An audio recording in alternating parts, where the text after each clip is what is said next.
الحمد لله.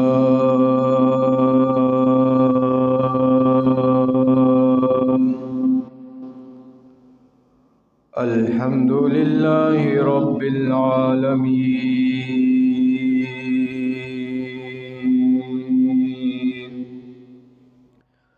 والصلاة والسلام على سيد الأنبياء والمرسلين،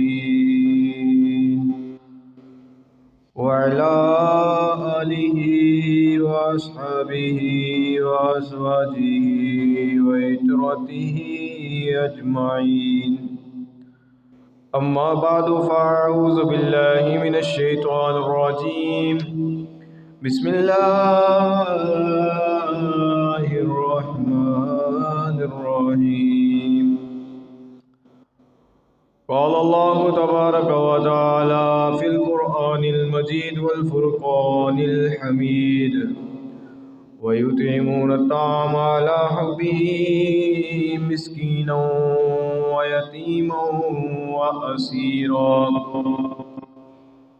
صدق الله العظيم وبلغنا رسوله النبي الكريم الأمين الرؤوف الرحيم، ونحن على ذلك لمن الشاهدين والشاكرين، والحمد لله رب العالمين. إن الله وملائكته يصلون على النبي يا أيها الذين آمنوا صلوا عليه وسلموا تسلیما. بآواز بلند پڑھ لیجئے: الصلاة والسلام علیک یا سیدی یا رسول اللہ، وعلى آلك وأصحابك يا سيدي يا حبيب الله. الصلاة والسلام عليك يا سيدي يا رسول الله، وعلى آلك وأصحابك يا سيدي يا نبي الله. الصلاة والسلام عليك يا سيدي يا رسول الله، وعلى آلك وأصحابك يا سيدي يا خاتم النبيين. بندہ پروردگار امت احمد نبی، دوست دارے چہار یارم تابع اولاد علی، مذہب حنفی ہزارم ملت حضرت خلیل، خاک پائے غوث اعظم زیر سایہ سب ولی، صدیق آپ سے حسن کمال محمد است، فاروق ذل جاہ و جلال محمد است، عثمان ضیاء شمع جمال محمد است، حیدر بہار باغ خصال محمد است، صلی اللہ تعالی علیہ وآلہ آلہ وآصحابہ وبارک وسلم. گناہگارم سیاہ کارم شفاعت یا رسول اللہ، گناہگارم سیاہ کارم شفاعت یا رسول اللہ، خراب و خستہ و خارم شفاعت یا رسول اللہ، شفاعت یا رسول اللہ، شفاعت یا رسول اللہ. تورا ثانی نشد پیدا نہ در دنیا نہ در عقبہ، یا رسول اللہ تورا ثانی نہ شد پیدا نہ در دنیا نہ در عقبہ. تو در بے مثل آقا شفاعت یا رسول اللہ، شفاعت یا رسول اللہ، شفاعت یا حبیب اللہ. اللہ تبارک و تعالیٰ کی حمد و ثنا اور حضور پر نور شافع یوم النشور صلی اللہ علیہ وسلم کی بارگاہ اقدس میں نذرانہ عقیدت و محبت کے پیش کرنے کے بعد سامعین محترم، الحمدللہ ثم الحمدللہ، رمضان المبارک کی آمد کا سورج طلوع ہو چکا ہے اور آج الحمدللہ چوتھا روزہ ہے اور رمضان المبارک کا پہلا جمعہ ہے۔ حضرت عبداللہ ابن مسعود رضی اللہ تعالی عنہ یہ روایت کرتے ہیں کہ نبی پاک صلی اللہ علیہ وسلم کی حدیث کا مفہوم ہے، آپ نے فرمایا کہ جو ہفتے کے دن ہوتے ہیں ان تمام دنوں کا سردار جمعہ ہے، تمام دنوں کا سردار جمعہ ہے، اور جو مہینے ہوتے ہیں ان تمام مہینوں کا سردار رمضان المبارک ہے۔ اس کا مطلب یہ ہوا کہ آج سید الایام بھی ہے اور سید الشہر بھی ہے، سید الشہور بھی ہے، یعنی آج تمام دنوں کا جو سردار ہے دن وہ آج جمعہ ہے، اور 12 مہینوں میں سے تمام مہینوں کا جو سردار ہے وہ رمضان المبارک بھی آج ہے۔ دو فضیلتیں اکٹھی جمع ہو گئی۔ الحمدللہ، اللہ پاک کا لاکھ لاکھ احسان ہے کہ اللہ پاک نے ہمیں صحت و تندرستی دی اور جمعہ کی ادائیگی بھی ہم نے کرنی ہے انشاءاللہ العزیز، اور روزہ بھی رکھا ہوا ہے۔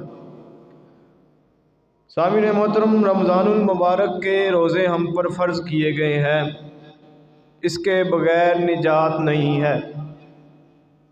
حضور صلی اللہ علیہ وسلم، بعض لوگ ایسے بھی ہوں گے کہ جو روزہ نہیں رکھتے ہوں گے تو ان کی قسمت پر افسوس ہے کہ انہوں نے کیسی قسمت پائی ہے کہ وہ روزہ نہیں رکھتے۔ لوگ کہتے ہیں کہ ہم روزہ نہیں رکھتے، بس ویسے ہی نہیں رکھتے۔ میں نے کہا تمہیں خدا نے توفیق ہی نہیں دی کہ تم اس کی عبادت بجا لا سکو۔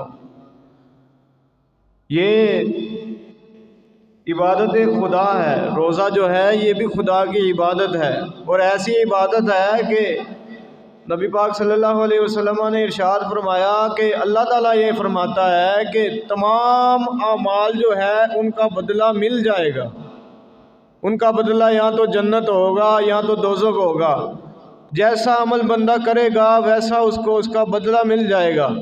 اگر نیک عمل کرے گا تو نیک عمل کرنے کی وجہ سے اس کو جو بدلہ ملے گا اس کا بدلہ جنت ہوگا، عذاب قبر سے محفوظ ہونا ہوگا۔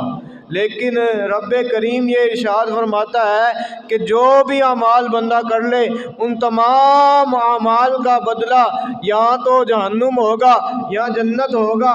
لیکن روزہ ایک ایسی عبادت ہے، روزہ ایک ایسا عمل ہے کہ انسان رکھتا ہے تو رب فرماتا ہے روزہ تو رکھتا ہے، اس کا بدلہ میں ہوں، اس کا بدلہ میں ہوں، روزہ میرے لیے تو نے رکھا ہے اور اس کی جزا بھی میں ہوں، یہ رب نے ارشاد فرمایا۔ اب بروز معاشر کیونکہ 3 رمضان المبارک سیدہ طیبہ طاہرہ زاہدہ عابدہ زاکیہ صالحہ حضرت سیدۃ النساء العالمین حضرت سیدہ فاطمہ الزہرا رضی اللہ تعالی عنہا، آپ کا یوم وصال بھی ہے انشاءاللہ العزیز، اس پر بھی میں گفتگو کروں گا۔ لیکن پہلے یہ میں آپ کو سمجھانا چاہتا ہوں کہ رب روزے کی جزا کیسے ہوگا، رب روزے کی جزا کیسے ہوگا؟ ایسے ہوگا کہ جب بروز محشر فیصلے ہو چکے ہوں گے، جنتی جنتوں میں چلے جائیں گے، جہنمی جہنموں میں چلے جائیں گے۔ جنتی جو ہوں گے ان کو 70,000 حوریں بھی مل جائیں گی۔ کتنی حوریں؟ 70,000 حوریں بھی مل جائیں گی، اور ایک حور اگر اپنی کلائی سے صرف ایسے کر دے، پردہ ہٹا دے، تو دنیا وما فیہا، یعنی دنیا اور جو دنیا میں چیزیں ہیں اس حور کی کلائی کی وجہ سے روشن ہو جائیں گی۔ یہ ایک حور کا عالم ہے جنت کی تو 70,000 کا کیا عالم ہوگا۔ تو جب جنتی ان حوروں کو دیکھیں گے نا تو وہ حوروں کے ہی ہو کے رہ جائیں گے۔ کن کے ہو کے رہ جائیں گے؟ حوروں کے ہی ہو کے رہیں۔ وہ کہیں گے کہ ہم نے ایسی چیزیں کبھی دیکھی ہی نہیں۔ جنت کے محلات دیکھیں گے، ان کے دل خوش ہوں گے۔ جنت کی نہریں دیکھیں گے، جو نہریں رب تعالیٰ نے قرآن مجید میں بھی ارشاد فرمایا، شہد کی نہر بھی ہوگی، دودھ کی نہر بھی ہوگی، آب کوثر بھی پئیں گے۔ تمام نعمتیں جنتیوں کو دی جائیں گی۔ بہت لطف اندوز ہوں گے جنتی جو ہوں گے، بہت لطف اٹھائیں گے، مزے اٹھائیں گے وہاں پر۔ لیکن جب اعلان ہوگا کہ سارے جنتی اکٹھے ہو جاؤ، سارے جنتی اکٹھے ہو جاؤ، کس وجہ سے؟ کہ اب رب تعالیٰ اپنا دیدار جنتیوں کو کروائے گا۔ کہہ دیجئے سبحان اللہ۔ رب تعالیٰ اپنا دیدار جنتیوں کو کروائے گا۔ جنتی یہ ذہن میں رکھیں گے کہ جو حوریں ہمیں ملی ہے ان سے اعلیٰ کوئی چیز نہیں ہو سکتی، جو محلات ہمیں ملے ہیں ان سے اعلیٰ کوئی چیز نہیں ہوگی، جو چیزیں ہمیں میسر آئی ہیں ان سے اعلیٰ کوئی چیز ہو ہی نہیں سکتی۔ لیکن جب رب کریم، رب قدیر اپنا جلوہ دکھائے گا، اپنا دیدار مومنوں کو کروائے گا تو جنتی سب کچھ بھول جائیں گے۔ جنتی سب کچھ بھول جائیں گے۔ وہ کہیں گے حوریں بھی اپنی جگہ، محلات بھی اپنی جگہ، نعمتیں بھی اپنی جگہ، لیکن جو چاشنی، جو مزہ رب کے دیدار کرنے میں آتا ہے وہ کسی چیز میں نہیں آتا۔ یہ ہے جو روزہ رکھتا ہے نا، اس کی جزا یہ ہے، اس کی جزا یہ ہے رب کا دیدار، کہ ہمیں بروز معاشر جو ہے یہ رب کا دیدار نصیب ہوگا۔ الحمدللہ ثم الحمدللہ۔ اور رب کو روزے دار سے کیسی محبت ہے، کیسی محبت ہے رب کو۔ آپ نے یہ دیکھا ہوگا، آپ نے محسوس بھی کیا ہوگا کہ جب وقت زیادہ گزرتا ہے روزے کا تو منہ سے بدبو آنی شروع ہو جاتی ہے۔ تو یہ ایسا ہوتا ہے، یہ فطرتی تقاضا ہے، انسان ہے، انسان کا جسم ہے، بدبو آنا شروع ہو جاتی ہے۔ لیکن رب اپنے بندے سے جو روزے دار ہو وہ کیسی محبت کرتا ہے۔ حدیث پاک میں آتا ہے کہ رب فرماتا ہے کہ جو بدبو روزے دار کے منہ سے روزہ رکھنے کی وجہ سے آ رہی ہے، وہ بدبو مجھے جنت کی خوشبوؤں سے بھی بہتر لگتی ہے۔ یہ ہے روزے دار کا مقام۔ اور جو روزہ نہیں رکھتا تو اس کی قسمت کیا؟ حضور صلی اللہ علیہ وسلم نے ارشاد فرمایا کہ وہ بہت ہی زیادہ بدبخت ہے جو روزہ نہیں رکھتا۔ جو روزہ نہیں رکھتا وہ بدبخت ہے۔ یہ ایک بدبختی کی علامت ہے۔ اور یاد رکھیے گا آپ، جو نیک بخت ہوتے ہیں، جو خوش بخت ہوتے ہیں وہی جنت میں جاتے ہیں۔ جو بدبخت ہوتے ہیں ان کے لیے جنت نہیں ہوتی، ان کے لیے جنت نہیں ہوتی۔ تو لہٰذا جو روزہ چھوڑے گا، روزہ نہیں رکھے گا، بغیر کسی وجہ سے روزہ نہیں رکھتا۔ ایک تو وجہ موجود ہے، بیمار ہے۔ بیمار کا اللہ تعالیٰ نے قرآن مجید میں ارشاد فرما دیا کہ اس کو روزہ ترک کرنے کی اجازت ہے، لیکن وہ بھی اس وقت کہ بیماری اتنی ہے کہ اگر وہ روزہ رکھتا ہے تو وہ مر سکتا ہے۔ اگر وہ روزہ رکھتا ہے تو وہ مر سکتا ہے، تو اس کو اجازت ہے کہ وہ روزہ چھوڑے۔ لیکن بیماری ایسی ہے کہ وہ روزہ رکھ سکتا ہے، بیماری کی حالت میں بھی ہے لیکن وہ روزہ رکھتا ہے، اور اس کی بیماری میں کوئی فرق نہیں، یعنی کہ اس کی بیماری زیادہ نہیں ہوتی، تو اس کو یہ اجازت نہیں ہے کہ وہ روزہ جو ہے یہ ترک کرے۔ تو سامعین محترم، روزے دار کا بڑا مقام ہے، بڑی فضیلت ہے۔ آپ بھی یہ دعا کریں، میں بھی یہ دعا کرتا ہوں کہ اللہ تعالیٰ ہمیں پورے رمضان کے سارے روزے رکھنے کی توفیق عطا فرمائے۔ اور ایک بات آپ یاد رکھیے کہ روزہ جو ہے وہی بندہ رکھتا ہے جس کو بچپن سے تربیت والدین نے یہ کی ہو کہ عبادت خدا کرنی ہے۔ بچپن سے جس کی تربیت، جس کی عادت یہ بنائی ہوئی ہو نا کہ لوگ اپنے بچوں کو مسجدوں میں لے کر آئیں، تو پھر بوڑھے ہوتے ہوتے بوڑھے ہو جاتے ہیں لیکن مسجد کی جان نہیں چھوڑتے. ان کو عبادت خدا میں اتنا مزہ آتا ہے کہ وہ ظہر ہو، عصر ہو، مغرب ہو، عشاء ہو، تو وہ عبادت خدا ضرور بجا لاتے ہیں. تو اگر ان سے پوچھا جائے کہ تم یہ کیوں کرتے ہو تو وہ کہتے ہیں یہ ہمارے والدین کی تربیت ہے. تو مجھے آپ بتائیے جن کے والدین فوت ہو چکے ہوں گے اور ان کا بیٹا آ کر مسجد میں ایک نیک کام کرتا ہے، روزہ رکھتا ہے، عبادت کرتا ہے، نماز پڑھتا ہے، تو کیا ان کو اس کا ثواب نہیں ملے گا؟ بالکل ضرور ملے گا. تو یہ اتنی برکتیں، اتنی فضیلتیں ہیں کہ آپ سے یہ گزارش ہے کہ اپنے جو چھوٹے بچے ہیں ترغیباً ان کو روزہ ضرور رکھوایا کریں، چاہے وہ 12 بجے کا ہی روزہ کیوں نہ ہو، لیکن اپنے بچوں کو یہ عادت ڈالیں، نماز کی عادت ڈالیں، روزے کی عادت ڈالیں، جو بھی عبادات ہیں ان کی عادت ڈالیں، تاکہ ہم نے تو مر جانا ہے، پیچھے ہمارے بچوں نے رہ جانا ہے. پیچھے جس نے دعا کرنی ہے وہ ہمارے لیے بچے ہی کرتے ہیں. حضور نے یہ فرمایا ہے کہ آدمی جب چلے جاتا ہے تو پیچھے جو دعا کرتا ہے اس کا بچہ کرتا ہے. اگر بچہ ایسا ہو جو چرسی ہو، جو شرابی ہو، جو رشوت خور ہو، جو زناکاری کرتا ہو، تو پھر اس کا جو گناہ ہوگا اس کے والدین کو بھی پہنچے گا. اس کی وجہ کیا ہے؟ اس کی وجہ یہی ہے کہ والدین کا یہ حق ہے، والدین کا یہ فرض ہے کہ اپنے بچوں کی تربیت کریں. اگر وہ تربیت نہیں کرتے اور بچے غلط کاموں میں پڑ جاتے ہیں تو ان کا سارے کا سارا گناہ جو ہے والدین کو بھی ہوتا ہے. تو جب تک بچہ ایسا کام غلط حرکت کرتا رہے گا، والد اگر قبر میں ہے تو اس کا عذاب اس کو ہوتا رہے گا. یہ سامعین محترم بڑا حساس مسئلہ ہے. تو میں نے یہ پہلے عرض کی کہ 3 رمضان المبارک جو کل گزرا ہے، سیدہ طیبہ طاہرہ زاہدہ عابدہ سیدہ فاطمہ الزہرا رضی اللہ تعالی عنہا آپ کا یوم وصال ہے. آپ نبی اکرم صلی اللہ علیہ وسلم کی شہزادی ہیں، کہہ دیجئے سبحان اللہ. حضور صلی اللہ علیہ وسلم کی شہزادی ہیں. آپ نبی پاک کی ایک لاڈلی شہزادی ہیں، کہہ دیجئے سبحان اللہ. نبی پاک کی کل کتنی شہزادیاں ہیں؟ کتنی شہزادیاں ہیں؟ 4 صاحبزادی ہیں. آپ یہ یاد رکھیں کتنی صاحبزادیاں ہیں؟ 4 ہیں. ان میں سے سب سے چھوٹی جو ہے وہ سیدہ فاطمہ الزہرا رضی اللہ تعالیٰ عنہا ہے.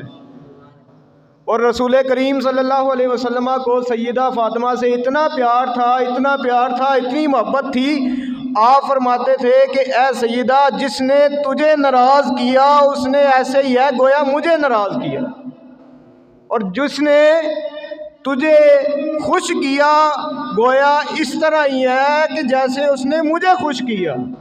اور رسول کریم صلی اللہ علیہ وسلم کو خوش کرنا اور ناراض کرنا یہ ایسا ہی ہے جیسے رب کو خوش کرنا اور ناراض کرنا ہوگا.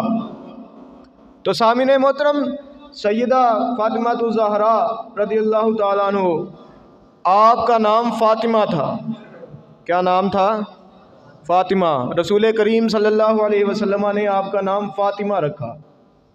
آپ سے وجہ پوچھی گئی، نبی اکرم صلی اللہ علیہ وسلم سے پوچھا گیا کہ آپ نے اپنی صاحبزادی کا نام فاطمہ کیوں رکھا ہے؟ تو رسول کریم صلی اللہ علیہ وسلم نے یہ ارشاد فرمایا کہ میں نے اپنی بیٹی کا نام فاطمہ اس وجہ سے رکھا ہے کہ اللہ تعالیٰ نے اس کو اور اس کی اولاد کو جہنم سے آزاد کر دیا، جہنم سے آزاد کر دیا. فاطمہ کہتے ہی اس کو ہے جو آزاد ہو، جو جہنم سے آزاد ہو. اور کتنے مقدر کی بات ہے. الحمدللہ میں بھی سید ہوں، میں بھی گیلانی سید ہوں، حسنی سید ہوں، اور مجھ میں بھی، میری رگوں میں بھی سیدہ طیبہ فاطمہ الزہرا رضی اللہ تعالیٰ عنہ کا خون ہے. ہمارے لیے یہ سعادت ہے. ہم گناہ گار، میں گناہ گار ہوں، لیکن میرے لیے یہ سعادت یہ ہے کہ نبی پاک صلی اللہ علیہ وسلم نے یہ ارشاد فرما دیا کہ اے فاطمہ تجھے اور تیری اولاد کو کل بروز محشر تک جتنے سادات کرام آئیں گے تمام کے تمام سادات کو اللہ تعالیٰ نے جہنم سے آزاد کر دیا، جہنم سے آزاد کر دیا ہے. تو الحمدللہ ہمیں اس پر فخر ہے، اور یہ سارا اعزاز، سارا فخر جو ہے یہ ہماری ماں سیدہ طیبہ فاطمہ الزہرا رضی اللہ تعالیٰ عنہ کی وجہ سے ہے۔ رسول کریم صلی اللہ علیہ وسلم نے ارشاد فرمایا کہ فاطمہ نے اپنی پاک دامنی کی حفاظت کی۔ یہ دوسرا ارشاد ہے، نبی پاک نے فرمایا فاطمہ نے اپنی پاک دامنی کی حفاظت کی، حفاظت کرتے کرتے دنیا سے چلی گئی، اور پھر کیا ہوا؟ اس کا صلہ کیا ملا؟ اس کا صلہ یہ ملا کہ اللہ تعالیٰ نے اس کو جہنم سے آزاد کر دیا۔ یہ جو حدیث پاک ہے نا، پاک دامنی کی حفاظت، یہ ہماری عورتوں کے لیے ایک مشعل راہ ہے۔ جو عورتیں پردہ نہیں کرتی، جو عورتیں جو ہیں بے پردگی کرتی ہیں، ان کو یہ سوچنا چاہیے کہ ہم کس نبی کے امتی ہیں۔ ہم حضور امام الانبیاء حضرت محمد مصطفیٰ صلی اللہ علیہ وسلم کے امتی ہے، اور آپ کی جو لاڈلی صاحبزادی ہے وہ ہماری عورتوں کے لیے رول ماڈل ہے، ہماری عورتوں کے لیے رول ماڈل ہے۔ ان کا طریقہ جو ہے ہماری عورتوں کو اپنانا چاہیے۔ اگر ان کا طریقہ نہیں اپنائیں گی تو ان کا ٹھکانہ پھر جہنم ہوگا، ان کا ٹھکانہ جہنم ہوگا۔ کیونکہ یہ بھی ایک بات ہے کہ فرد بغیرت، مرد بغیرت ایک فرد بغیرت، ماں بغیرت ایک جہاں بغیرت۔ اگر گھر جو ہے سنوارنا ہے، گھر کی تربیت اچھی ہونی چاہیے تو ایک تربیت یافتہ عورت جو ہے اس سے شادی کرنی چاہیے، کیونکہ سارا کا سارا قبیلہ جو ہے یہ عورت سے چلتا ہے۔ اگر عورت ایسی ہوگی کہ جس کی تربیت نہ ہو، جو غیر تربیت یافتہ ہو، تو پھر ساری کی ساری نسل کی تربیت ٹھیک نہیں ہوگی۔ آپ بھی ماشاءاللہ بچوں والے ہیں، آپ یہ بات بخوبی جانتے ہوں گے کہ زیادہ تر جو بچے ہوتے ہیں ان کا جو ٹائم ہے وہ والدہ کے ساتھ زیادہ گزرتا ہے، کیونکہ باپ جو ہوتا ہے وہ تو کام کاج کرنے کے لیے باہر چلے جاتا ہے، لیکن والدہ جو ہے اس کے ساتھ بچوں کا زیادہ ٹائم گزرتا ہے۔ تو اگر والدہ ایسی ہو کہ اس کی خود تربیت نہ ہو تو وہ بچے کی کیا تربیت کرے گی؟ تو لہٰذا حضرت سیدہ فاطمہ الزہرا رضی اللہ تعالیٰ عنہ حضور کی شہزادی یہ ہمارے لیے رول ماڈل ہے۔ ہم نے ان کے اسوہ پر چلنا ہے، اور انشاءاللہ العزیز اپنی عورتوں کو بھی یہ درس دینا ہے کہ سیدہ طیبہ رضی اللہ تعالیٰ عنہ ساری زندگی آپ نے کبھی آپ کے گھر 2 وقت کا کھانا نہیں پکا۔ کیا نہیں ہوا؟ 2 وقت کا کھانا آپ نے کبھی اپنی زندگی میں کھایا ہی نہیں ہے۔ ارے جو جنت کی مالکہ ہو، جن کے قدموں میں جنت ہو، وہ ہمیں کیا تعلیم دے رہی ہے؟ آج ہماری بیویاں دیکھ لیں، بعض احباب تو ماشاءاللہ ان کی بیویاں سبحان اللہ وہ ہیں کہ جو شریعت پر عمل کرتی ہیں، یہ بھی اللہ تعالیٰ کی نعمت ہے، لیکن بعض ایسی بیویاں جو ہوتی ہیں کہ جو ناشکری کرتی ہیں، بات بات پر شوہر سے لڑائی کرتی ہیں اور کہتی ہیں کہ ہم کنیز فاطمہ ہیں۔ کیا کہتی ہیں؟ ہم فاطمہ کی کنیز ہے، اور کہتی ہیں کہ ہمیں 2 وقت کا یہ کھانا جو ہے یہ ہمارا شوہر نہیں دیتا۔ میں نے کہا یہ دیکھو، یہ سیدہ طیبہ کی یہ سیرت ہے، یہ شان ہے۔ آپ کے جو شوہر تھے مولا علی کرم اللہ وجہہ الکریم، آپ بھی انتہائی غریب تھے، انتہائی مفلس تھے، لیکن سیدہ طیبہ نے کبھی بھی مولا علی سے کبھی بھی یہ شکوہ نہیں کیا کہ تو مجھے کھانے کو نہیں دیتا، تو مجھے روٹی نہیں دیتا۔ تو یہ سوچنا چاہیے ہماری ماؤں بہنوں کو کہ جس حال میں آپ کا شوہر راضی ہو اس حال میں بھی آپ راضی ہو جائیں ان سے۔ اس کا آپ کو صلہ کیا ملے گا؟ اس کا صلہ یہ ملے گا کل بروز محشر جب یہ صدا آئے گی کہ تمام امتیں اپنی اپنی نگاہیں جھکا لے، محمد کی بیٹی آ رہی ہے، تو جب یہ صدا آئے گی، اس صدا کے ساتھ آپ سیدہ طیبہ فاطمہ الزہرا رضی اللہ تعالیٰ عنہ، آپ جو ہماری عورتیں اور بہنیں ہیں وہ ان کی کنیزیں ہوں گی، اور ان کنیزوں کے ساتھ ہی سیدہ ہماری عورتوں کو بھی، ہماری بہنوں کو بھی، ہماری ماں کو بھی جنت میں اپنے ساتھ لے جائے گی۔ سیدہ کی سیرت پر عمل کریں گے تو پھر ہی جنت ملے گی، پھر ہی جنت ملے گی۔ اگر ہم سیدہ کی سیرت پر عمل نہیں کرتے تو پھر جنت کے ہم طلبگار ہوں تو یہ ہمارے لیے ایک خوش فہمی ہے۔ سامعین محترم، حضرت سیدہ طیبہ، میں نے کہا کہ آپ 2 وقت کا کھانا نہیں کھاتی، اس کا یہ مطلب نہیں ہے کہ آپ جو ہے یہ غریب تھی، بلکہ اس وجہ سے کہ آپ نے امت کو تعلیم دینی تھی، آپ نے امت کو تعلیم دینی تھی کہ امیری ہو یا غریبی ہو، جیسے بھی گزر اوقات ہو کرنا چاہیے۔ آپ کو میں ایک واقعہ سناتا ہوں کہ ایک مرتبہ قحط پڑ گیا تھا تو حضور صلی اللہ علیہ وسلم کو بہت بھوک لگ گئی۔ حضرت سیدہ فاطمہ الزہرا رضی اللہ تعالیٰ عنہ، آپ نے ایک ہانڈی تیار کی، اس میں 2 روٹیاں رکھی اور 1-2 بوٹیاں رکھی، وہ رکھ کر سرکار علیہ الصلوۃ والسلام کی بارگاہ میں حاضر کر دی، پیش کر دی۔ حضور صلی اللہ علیہ وسلم نے اس ہانڈی کا ڈھکن کھولا۔ اب آپ یہ توجہ کریں، اس میں کتنی بوٹیاں تھیں؟ 2، اور 2 روٹیاں تھیں۔ لیکن آپ صلی اللہ علیہ وسلم نے جب اس کا ڈھکن کھولا نا تو وہ ہانڈی بوٹیوں سے بھری ہوئی تھی، ہانڈی بوٹیوں سے بھری ہوئی تھی۔ یہ کیا تھا؟ یہ کیا تھا؟ وہ اعلیٰ حضرت نے فرمایا نا، مالک کونین ہے، گو پاس کچھ رکھتے نہیں، 2 جہاں کی نعمتیں ہیں، ان کے خالی ہاتھ میں سرکار علیہ الصلوۃ والسلام ہو، آپ کی آل ہو، پنجتن پاک ہو، اہل بیت ہو، صحابہ کرام ہو، اگرچہ وہ غریب ہو لیکن اگر وہ چاہے، اگر وہ ایڑی مارے زمین پر تو ایڑی مارنے کی برکت سے آب زمزم کا کنواں جاری ہو جاتا ہے۔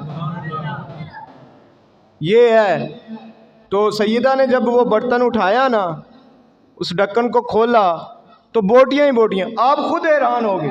حضور نے پوچھا، حضور نے قرآن کی آیت تلاوت کی، حضرت سیدہ مریم رضی اللہ تعالی عنہ، حضرت عیسیٰ علیہ الصلوۃ والسلام کی والدہ، آپ اپنے حجرے میں عبادت کرتے تھی نا، تو آپ کے حجرے میں بے موسمی پھل پڑے ہوئے ہوتے تھے۔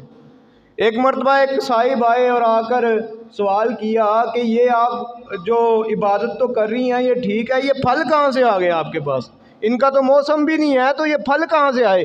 تو سیدہ مریم اس وقت ارشاد فرماتی تھی، انا لکی ھذا، یعنی کہ وہ پوچھنے والا پوچھتا تھا انا لکی ھذا، قالت ہوا من عند اللہ ان اللہ یرزق من یشاء بغیر حساب، کہ یہ رب کی طرف سے ہے، رب جسے چاہتا ہے بغیر حساب کے رزق عطا فرماتا ہے۔ اور سیدہ مریم جو ہے یہ کہتی تھی، جب حضور صلی اللہ علیہ وسلم نے سیدہ فاطمہ سے یہ سوال کیا، انا لکی ھذا، اے فاطمہ یہ روٹیاں اور یہ اتنی بڑی بوٹیاں جو ہے یہ کہاں سے آئی؟ تو سیدہ نے عرض کی، یا رسول اللہ صلی اللہ علیہ وسلم، قالت ہوا من عند اللہ ان اللہ یرزق من یشاء بغیر حساب، یا رسول اللہ یہ آپ کے رب نے مجھے عطا فرما دی ہیں۔ یہ ہے کہ خالی ہاتھ ہیں، لیکن خالی ہاتھ اگر رب کی بارگاہ میں اٹھ جائیں، اگر التجا کے لیے اٹھ جائیں تو 2 جہاں کے جو خزانے ہیں وہ بھی قدموں میں آ جاتے ہیں۔ حضرت سیدنا عثمان غنی رضی اللہ تعالیٰ عنہ، آپ نے ایک مرتبہ حضور صلی اللہ علیہ وسلم کو دعوت کی کہ آپ آ کر میرے گھر میں جو ہے نا تشریف لائیں اور آ کر کھانا کھائیں۔ سیدہ جو حضرت عثمان غنی ہیں وہ بھی رسول اللہ کے داماد ہیں، اور مولا علی یہ بھی رسول اللہ کے داماد ہے۔ حضور صلی اللہ علیہ وسلم سیدنا عثمان غنی کے گھر گئے، آپ کے گھر جاتے جاتے جتنے قدم آپ کے لگے نا، جتنے قدم لگے، سیدنا عثمان غنی نے آپ کے قدموں کو کاؤنٹ کیا، گنا، اور ان قدموں کی جتنی تعداد ہوئی اس کے سارے کے بدلے ایک ایک غلام آزاد کیا۔ کتنے غلام؟ ایک ایک غلام آزاد کیا۔ ایک ایک قدم کے بدلے میں ایک ایک غلام سیدنا عثمان غنی نے آزاد کیا۔ مولا علی نے جب یہ منظر دیکھا نا تو مولا علی بڑے متاثر ہوئے، کیونکہ آپ بھی داماد ہیں، وہ بھی داماد ہے، تو آپ بڑے متاثر ہوئے۔ آپ نے گھر جا کر سیدہ فاطمہ سے فرمایا کہ اے فاطمہ، میں بھی دعوت کرنا چاہتا ہوں۔ اب سیدہ کے گھر کوئی چیز نہیں تھی کہ جن سے دعوت کی جائے، لیکن سیدہ نے حامی بھر لی۔ کیوں؟ وہ جانتی تھی کہ میرا جو رب ہے یہ مجھے رزق عطا فرما دے گا۔ آپ نے رسول کریم صلی اللہ علیہ وسلم کی بارگاہ میں جا کے عرض کی مولا علی نے کہ یا رسول اللہ، ہمارے گھر بھی دعوت کے لیے تشریف لائیں۔ حضور صلی اللہ علیہ وسلم آپ اپنے کثیر تعداد میں صحابہ کے ساتھ جمع ہوئے اور مولا علی کے گھر میں آ گئے۔ اب سرکار علیہ الصلوۃ والسلام بھی بیٹھے ہیں، صحابہ بھی بیٹھے ہیں، گھر میں کچھ کھانے کے لیے نہیں ہے۔ تو سیدہ فاطمہ نے اپنی جو ہانڈی تھی وہ چولہے پر رکھی، اور چولہے پر رکھ کر آپ سجدے میں گر گئی۔ آپ سجدے میں گر گئی۔ سجدے میں گر کر التجا کی رب کی بارگاہ میں کہ مولا، امام الانبیاء میرے گھر میں آئے ہیں، سرور کائنات میرے گھر میں آئے ہیں، میرے گھر میں کوئی عام ہستی نہیں آئی، یہ وہ ہستی ہے کہ جنہوں نے پوری امت کی بخشش جو ہے یہ بروز محشر کرنی ہے۔ یا اللہ، میں تیری ادنا بندی ہوں، عاجز بندی ہوں، میری مدد فرما اور میری لاج رکھ لے۔ اتنا کہنا تھا، اتنا کہنا تھا، رب کی بارگاہ میں اتنی التجا کرنی تھی۔ سیدہ کی جو ہانڈیاں تھی وہ گوشت کے ساتھ بھی بھر گئیں، ساری چیزوں کے ساتھ بھر گئیں، اور حضور نے وہ کھانا بھی تناول فرمایا، آپ کے صحابہ نے بھی وہ کھانا کھایا۔ صحابہ کرام رضوان اللہ تعالی علیہم اجمعین وہ حضور سے عرض کرتے تھے کہ یا رسول اللہ، اس کھانے کی خوشبو بہت اعلیٰ ہے، یہ کھانا بہت اعلیٰ کوالٹی کا ہے، یہ کھانا آیا کہاں سے ہے؟ تو حضور صلی اللہ علیہ وسلم نے یہ ارشاد فرمایا، اے صحابہ، حیران نہ ہو، پریشان نہ ہو، میری بیٹی نے رب کے حضور دعا فرمائی تھی، رب نے یہ کھانا جو ہے ہمارے لیے جنت سے بھیجا ہے۔ میں نے کہا نا کہ سیدہ کے اگر ہاتھ خالی بھی اٹھ جائیں حضور رب کی بارگاہ میں تو رب اتنا نوازتا ہے کہ دو جہانوں کی نعمتیں ان کے قدموں میں ہوتی ہیں۔ تو سامعین محترم، دعوت ہو گئی۔ اب میں نے پہلے بات کہی کہ سیدنا عثمان غنی نے ایک قدم کے بدلے میں ایک غلام آزاد کیا۔ جتنے قدم چل کر سیدنا عثمان غنی کے گھر میں حضور تشریف لائے، اور سیدہ فاطمہ الزہرا رضی اللہ تعالی عنہ آپ نے رب کے حضور یہ دعا فرمائی اور عرض کی، یا اللہ، میں عثمان جیسی تو سخی نہیں ہوں، لیکن میں یہ تیری بارگاہ میں التجا کرتی ہوں کہ یا اللہ، میرے محبوب کریم صلی اللہ علیہ وسلم کے جتنے قدم میرے گھر میں آنے کے لیے لگے، ان ایک ایک قدم کے برکت سے میرے محبوب کے گناہگار امتی جن پر جہنم واجب ہوگی ہے ان کو جہنم سے نکال کر جنت میں داخل کر دے۔ ابھی دعا مکمل ہوئی، ابھی ہاتھ ایسے ہوئے ہی تھے کہ فوراً حضرت جبرائیل امین علیہ الصلوۃ والسلام 7 آسمان کراس کر کے حضور محبوب کریم صلی اللہ علیہ وسلم کی بارگاہ میں حاضر ہوئے اور عرض کی، یا رسول اللہ صلی اللہ علیہ وسلم، آپ کی صاحبزادی نے رب کی بارگاہ میں یہ دعا فرمائی تھی، آپ کے جتنے قدم سیدہ کے گھر میں آنے کے لیے لگے ہیں، رب یہ فرما رہا ہے اس ایک قدم کے بدلے میں 1000 گناہگاروں کو معاف فرما رہا ہوں۔ نعرہ تکبیر، نعرہ رسالت، نعرہ حیدری، نعرہ غوثیہ۔ سامعین محترم، اعلیٰ حضرت نے فرمایا تھا، سیدہ طیبہ طاہرہ زاہدہ جان احمد کی راحت پہ راکھو سلام۔ یہ محبوب کریم صلی اللہ علیہ وسلم کا جگر پارا تھا، یہ محبوب کریم صلی اللہ علیہ وسلم کی راحت تھی، ان کی راحت سے ہی حضور کو سکون ملتا تھا، ان کے چین سے ہی محبوب کریم کو چین ملتا تھا۔ یہ خوش ہوتی تھی تو آمنہ کا لال خوش ہوتا تھا، یہ ناراض ہوتی تھی تو آمنہ کا لال ناراض ہوتا تھا، اور یہ جس سے محبت کر لے آمنہ کا لال اس سے محبت کر لیتا تھا۔